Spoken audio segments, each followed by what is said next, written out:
Je vais rajouter que, ceux qui ne croyaient pas au monde invisible, ceux qui ne croyaient pas au djinn et tout ça, ben, si vous ne croyez pas, commencez à croire, hein.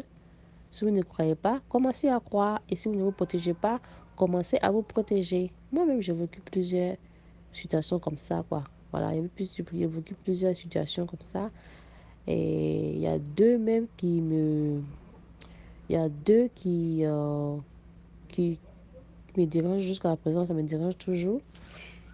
J'avais une amie, on allait ensemble à l'école, à l'université de New York ici, au Hostos College. On a fait Hostos University College ensemble. C'était une dame qui se voilait. Voilà, c'est une dame qui se voilait. Et elle, on voyait même pas son visage. Elle avait toujours, vous savez, les femmes musulmanes qui portent les habits, les habits qui ferment tout leur visage là. C'est comme ça, se voilait. Elle-même, un jour, je l'ai vue assise dans la salle de prière sans son niqab. Je ne l'ai pas reconnue. Elle m'a dit salam alaikum. Je l'ai répondu très froidement. J'ai dit wa alaikum salam. Parce que moi, quand je te connais, je suis là, ah, ça va, comment ça va, les enfants? Après, je ne te connais pas. Mais salam alaikum. Je dis wa alaikum salam. Puis je m'arrête là. Je ne force pas amitié, quoi. Je suis quelqu'un, je ne force pas les choses. Les choses se passent autour de moi naturellement. Je ne force pas d'amitié avec les gens. Je n'aime pas trop forcer, quoi. Voilà, si ça me plaît, je conclue la conversation. Si ça me plaît pas, je ne continue pas la conversation. Voilà, je me dis, j'ai pas besoin de forcer les choses. La personne que je dois forcer pour qu'elle puisse m'aimer là, une personne, Allah subhanahu wa ta'ala, pas ça là. Je ne force pas avec quelqu'un. Vraiment désolée, quoi. Avec partie de mes défauts. Donc, anyway, la soeur, quand je suis entrée dans la mosquée pour aller prier, je l'ai vue assise. Elle m'a, je lui ai dit salam alaikum, elle m'a dit wa alaikum salam. Puis, j'ai pas continué la conversation avec elle. Elle m'a dit, ça va? J'ai dit, elle m'a dit, Mouna, tu peux pas reconnaître? J'ai dit, non, c'est qui? Elle m'a dit son nom, elle dit Fatimata. Elle dit, ah, Fatimata, ça va comme ça. Elle dit, je ne peux pas reconnaître. Je dis, non, je ne te connais pas, je pas parler avec toi. Ben, anyway, je dis ça parce que la dame là, c'est une amie que je la connaissais très bien. On a fait 2 semestres, 3 semestres ensemble à l'université. On a fait 3 semestres ensemble à l'université. Donc, on se connaissait très bien, tu vois. Donc, elle, dans la dernière semestre qu'on a fait ensemble, elle a eu des problèmes avec sa fille. Sa fille avait, je crois, 12 ans comme ça. Elle a une fille de 12 ans, elle vivait ici seule avec ses enfants. Elle avait une fille et un garçon. Son mari est rentré en Afrique. Et elle vivait ici avec ses enfants, ses 2 enfants. Donc, à un moment, le semestre a commencé, elle venait à peine. Moi, je l'appelais souvent, elle dit, mais t'es pas venu au cours, voilà, le devoir de monsieur, on a fait ce devoir-là, on a fait ce devoir-là. Elle venait pratiquement pas au cours. Moi, je lui demande, qu'est-ce qui se passe? Elle dit, non, mon enfant est malade. Elle dit, qu'est-ce que l'enfant a? Elle dit, non, je suis à l'urgence avec l'enfant, je suis avec l'enfant. L'enfant tombe malade. Et sa fille tombe malade devant l'urgence. Ils font tous les radios. Ils ne voient rien du tout. Ils ne voient rien comme maladie. Aux États-Unis, quand l'enfant est malade, là, ils font toutes sortes d'examens. Examens de sang, examens CAT scan, blood work. Ils vont aller voir le cerveau de l'enfant, son sang, son pipi, tout. Ils ne voient rien. Mais chaque semaine, à partir du lundi au vendredi, souvent l'enfant me perd la parole. L'enfant n'arrive plus à parler. L'enfant devient complètement muet. Mais chaque semaine, chaque jour à son handicap, quoi. Chaque jour, l'enfant a un nouveau handicap. Moi, quelqu'un qui m'a dit, hein, j'étais à New York ici, aux États-Unis ici, dans le Bronx. C'est pas africain, Amérique. Amérique qu'on est. Incroyable. Quand la femme m'a expliqué, donc j'ai regardé l'enfant, je regarde, avec elle. Puis c'est une dame même qui se voilait. Sa fille aussi se voilait. À ce moment, j'ai pas encore pris mon hijab. Moi, je me voilais pas. J'étais dans mon petit sexy, mon petit truc, mon petit habit, quoi. Donc, c'est pour dire que ça existe, quoi. Donc, la dame, comme est-ce qu'elle m'a expliqué son problème? Après, quand tout s'est passé, moi, j'ai vu son enfant. Elle dit, mais l'enfant va bien. Qu'est-ce que l'enfant a? Elle dit, non, l'enfant était malade. Elle m'a un peu expliqué ce qui s'est passé. Elle dit, l'enfant, du lundi au vendredi, soit, quand l'enfant se lève le matin, ça veut dire que samedi, vendredi soir, jusqu'à dimanche, jusqu'à lundi, jusqu'à dimanche soir, l'enfant est guéri. L'enfant parle, l'enfant joue, l'enfant fait tout normalement. Dès qu'on se lève le lundi matin, l'enfant a une nouvelle maladie qui commence. Soit l'enfant n'arrive pas à marcher, elle est obligée de porter l'enfant au dos. L'enfant de 12 ans, elle porte l'enfant ne peut même pas marcher. Elle dit à l'enfant, mais lève-toi à l'école, l'enfant ne peut même pas marcher. C'est même d'abord quoi. Elle est complètement handicapée. Ou bien l'enfant ne peut pas parler. L'enfant ne peut pas parler. Ou bien l'enfant a une fièvre. L'enfant a quelque chose qui l'empêche d'aller à l'école. En fait, l'enfant a l'impression qu'il l'empêche. Ah non, mais non, si ce que c'est pas actuellement, il envoie un message de nos fois, il va dire que, ah, mon, t'as vu sur YouTube, c'est toi. Il dit, oui, c'est moi. Il dit, ah, c'est bien, alhamdoulilah. J'ai pas trop demandé qu'est-ce qui se passe avec elle. Parce que moi, I don't follow up with people much. Comme je vous ai dit, casse sur moi là, c'est mon défaut, ça, j'aime pas trop faire ça. Je préfère être dans mon coin. Voilà, j'aime pas trop forcer les choses, quoi. Ça me plaît pas. Je préfère vraiment être moi-même, quoi. Voilà. Donc, je sais pas ce qu'elle est devenue aujourd'hui. Mais bon, ça pour vous dire que ça existe. Ça fait quelque chose que j'ai vu. Que maintenant, elle connaissait un peu le courant. Donc, elle a lu les versets coraniques sur l'enfant pour demander à l'enfant qu'est-ce qui se passe. Et l'enfant commençait à parler. Il dit que non, je suis djinn. On m'a envoyé sur l'enfant. Quand ils ont commencé, elle a envoyé l'enfant chez les gens qui font Rokia là. Et puis elle veut continuer Rokia. Elle qui m'explique ça, son problème. Quoi. Elle dit qu'elle a envoyé l'enfant sur les personnes qui font la Rokia. Et elle aussi, elle connaissait un peu les versets coraniques. Et donc, on a commencé à réciter les versets coraniques sur l'enfant. Et quand on a récité les versets coraniques sur quelqu'un qui est possédé par les djinns ont commencé à parler. Donc les djinns ont commencé à parler. Ils disent oui, on a possédé ton enfant. Voilà. Elle dit, mais qu'est-ce que je vous ai fait? Qu'est-ce qui s'est passé? Qu'est-ce que j'ai fait? Les djinns ont dit, bon, c'est comme ça, non, c'est pas ce que tu as fait. Nous, on était envoyés pour rendre la vie de l'enfant misérable. C'est ce qu'on fait. La femme dit, mais comment est-ce que vous connaissez mon enfant? Moi, je suis aux États-Unis ici, là, je me débrouille. Mon mari n'est pas auprès de moi, donc ça fait que ma vie est un peu plus difficile que les autres personnes parce qu'il faut que je paie ma maison, il faut que je fasse ça, il faut que je fasse ça. Comment qu'est-ce que je vous ai fait? Mais comment est-ce que vous avez su que, comment est-ce que vous avez vu l'enfant? Ils disent, non, on a vu une photo de l'enfant, et puis voilà, on a commencé à suivre l'enfant. Les gens, les gens, là, comment ce qu'ils font? Il y a quelqu'un qui te montre la photo, ils peuvent te montrer la photo d'une personne, puis on a su la personne. Bon, je sais pas, c'est comment expliquer. Je ne suis pas expert dans le monde des djinns, quoi. Les gens qui sont experts en ça. Moi, je ne sais pas. Je vous dis ce que madame m'a dit. Voilà. Vous n'allez pas dire là-bas que mon a dit que, mon a dit que, mon a dit que. Pardonnez, d'accord? Ok. Donc maintenant, elle m'a raconté ça comme ça, que les djinns a dit qu'ils ont vu une photo de l'enfant, comme ça, à suivre son enfant. Donc moi, je lui ai demandé, mais ils ont vu la photo là comment? Elle dit qu'elle-même ne sait pas comment ils ont vu la photo de l'enfant. Mais elle s'est souvenue qu'elle a posté une fois, elle avait Facebook, elle a posté une fois la photo de ses enfants sur Facebook. Elle allait complètement et fermer sa page de Facebook. Elle allait fermer ça. Elle dit, Mouna, il a fermé ma page de Facebook, je ne suis plus sur Facebook. Mon Facebook, il n'y a pas de photo là-dessus. Il dit, ma chérie, moi, les gens qui sont sur Facebook sans photo, moi, je ne réponds pas comme amie. Elle dit, ah, c'est que moi, je n'étais pas dans la mission, je pas dans la mission Facebook en tout cas. Bon, elle, a cool là, quoi.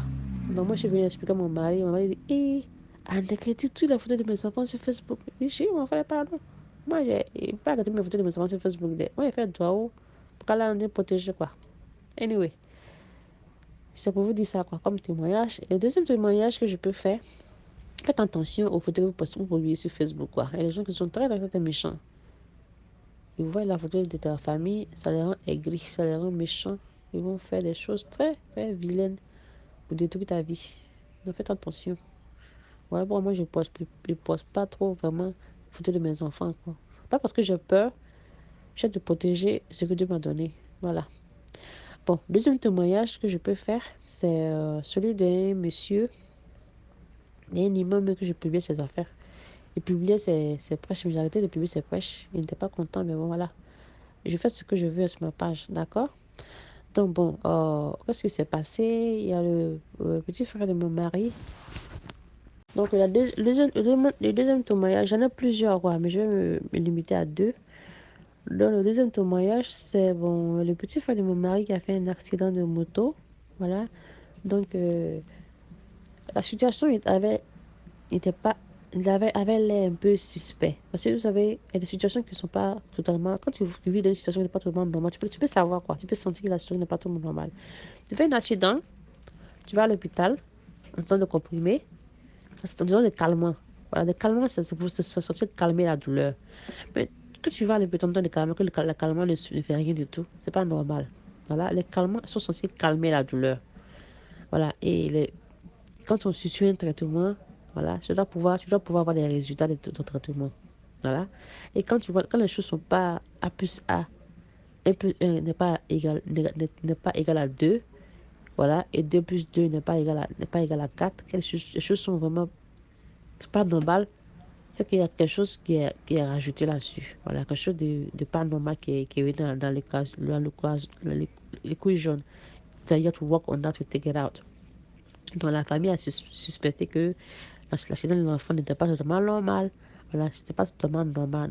Dans notre communauté en Afrique, on dit que Koubro Djougou Bala, quoi. Ça veut dire qu'il y a quelqu'un qui a peut-être quelqu'un qui a fait quelque chose de maléfique dans la situation. Ils ont jugé bon d'envoyer l'enfant au village, voilà, au Mali, pour voir s'ils peuvent l'aider. Pour faire une opération. C'est même pas pour aller l'aider avec des, des trucs mystiques, non. C'était pour aller faire une opération là-bas parce que, je sais pas, au Mali, ils ont jugé bon qu'au Mali, l'opération là-bas était plus mieux que, je sais pas en Afrique, donc je ne sais pas. Donc, quand l'enfant arrive au Mali, moi, j'ai dit, bon, je connaissais quelques guérisseurs là-bas. J'ai dit, pouvoir aller voir les guérisseurs là-bas, de faire une opération. Allez-y voir les guérisseurs là-bas. Ils vont voir s'ils peuvent trouver des plantes ou des remèdes comme ça pour au moins calmer la douleur. Parce qu'il dit que la nuit, il ne pouvait pas dormir. La douleur était atroce. Donc, je donne le numéro de deux personnes au Mali. Voilà. Cheikh Adam Traoré est un. L'autre, là, je ne vais pas mentionner son nom parce que ce qu'il a dit m'a complètement dessus. Voilà. Donc, je vais voir le premier imam. D'arriver là-bas maintenant, le premier imam, il a parlé avec lui et tout, tout. Quand il a fini de parler avec l'imam, il m'a rappelé, il m'a dit ce que l'imam a dit. Moi, je lui ai dit non, je suis complètement pas normal ce que l'imam a dit. Mais pas un imam, c'est le prêcheur en fait. Ce que le prêcheur a dit, qu'est-ce que le prêcheur? Le prêcheur a dit qu'ils doivent, comme il a fait un accident avec son pied cassé, ils doivent aller acheter un mouton et casser le pied du mouton pour que le jeune puisse se retrouver. Moi, j'ai dit non, c'est pas normal. C'est un animal. Tu vas le mettre en, tu vas le mettre dans une douleur atroce comme ça, pour que toi tu puisses pour que toi tu puisses, ne plus avoir mal. Moralement, c'est pas normal. Moi, je dis non, c'est pas la peine d'aller voir le monsieur là encore. Faut que la barrette, sinon, c'est pas la peine, quoi. À toi, quoi. Voilà. Donc, il va voir chaque Adam Traoré. Chaque Adam, sur les chaque Adam Traoré dit non, non, non. Pas besoin de maltraiter un animal pour qu'il puisse guérir. On va réciter des versets coraniques sur une pommade et te masser avec ça pour que la douleur puisse partir. Ce qu'ils ont fait, ils ont récité les versets coraniques sur une pommade pour le donner pour que la douleur puisse passer. Et j'ai aussi donné le numéro de Madou Diarra. Et d'aller voir Madou Diarra aussi. Il a vu toutes les deux personnes là. Et nous donner des calmants pour qu'ils puissent soigner. Donc, je suis en train de vous dire ça pour dire que les gens qui prêchent la parole dans la subhanallah, mais ils font des choses maléfiques. Mais si quelqu'un me dit qu'il connaît le Coran, il connaît les versets coraniques, il connaît tout, et quand il fait quelque chose pour blesser quelqu'un ou un animal là, automatiquement, c'est moi là, quoi. C'est pas normal, quoi. Prends un poulet, casse-toi de son cou, tends son âme, prends un mouton, casser son pied, ouvrir son ventre. Des choses qui sont méchantes, humainement méchantes. C'est pas la peine, c'est pas normal, quoi. Ces personnes travaillent avec, qu'ils le disent ou pas, ils travaillent avec les djinns. Ils sont sorciers. Voilà. Tu ne peux pas être humain, avoir tout your common sense together and act like that. Voilà. Tu peux pas être, tu dois être vraiment, c'est pas normal, quoi. Voilà. Quand quelque chose n'est pas normal, on est humain. Hein? Et selon des raisons comme les autres humains. Quand quelque chose n'est pas normal, c'est pas normal. Voilà. Quelqu'un va aller prendre un animal, même si c'est, je sais pas, même si c'est un chat. Le chat, oui, c'est important. Je sais pas, même si c'est, quel animal n'est pas important chez vous là-bas, je sais même pas. Même si c'est un lézard, le prendre vivant, mettre dans le feu, c'est pas normal. C'est pas normal. Prends, je sais pas, un animal comme ça, tu vas le prendre, quand donne son cou, c'est pas normal, quoi. C'est méchant. C'est méchant. Tu es une bonne femme, c'est tout. Pas le maltraiter. Tout ce qui sort de ce genre de contexte-là, ce genre de choses sont très mauvais. Donc, tous les sacrifices qui sortent de ce genre de situation sont très mauvais. Il y a des retombées très négatives sur l'âme de la personne qui fait. Même vous qui mettez des commentaires méchants là, c'est la même chose là, hein. C'est dans le même truc, hein. Dans le même sens. Hein.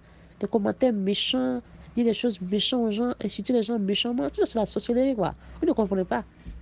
Vous êtes en train d'user votre âme comme cela. Bon, c'est mon point de vue, quoi. Vraiment. Désolée, la vidéo était assez longue. Je vais faire ça en deux parties, je pense. Ok, salam alaikum wa rahmatullahi wa barakatuh. C'est Mouna Madame Djabi. La semaine prochaine, Inch'Allah, je ferai une autre vidéo. Et celle-là, c'était pour répondre aux frères qui m'avaient dit qu'ils me suivent, mais ne comprennent pas la langue que je dis.